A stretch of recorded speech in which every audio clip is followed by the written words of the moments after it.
In this video, I'll show you how to use Zapier AI for beginners. First, sign into your Zapier account or create a new one if you don't already have an account. Next, once you're inside the dashboard, look for the AI or AI automation option and click on it to start creating an automation with natural language. After that, describe the workflow you want to automate. For example, you can type, "When I receive a new Gmail email, save the attachment to Google Drive and send me a Slack notification." Now, submit your prompt and let Zapier AI generate the automation for you.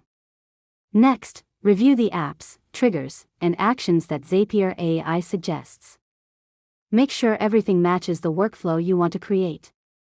After that, connect the required accounts, such as Gmail, Google Drive, Slack, or any other apps included in the automation.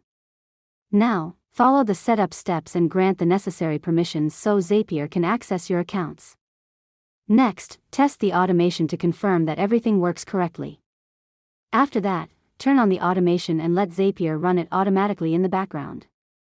Finally, monitor your automation from the Zapier dashboard and make adjustments whenever needed. And that's it. You've successfully learned how to use Zapier AI for beginners. If you found this tutorial helpful, make sure to subscribe to Learn Mode Lab for more tutorials.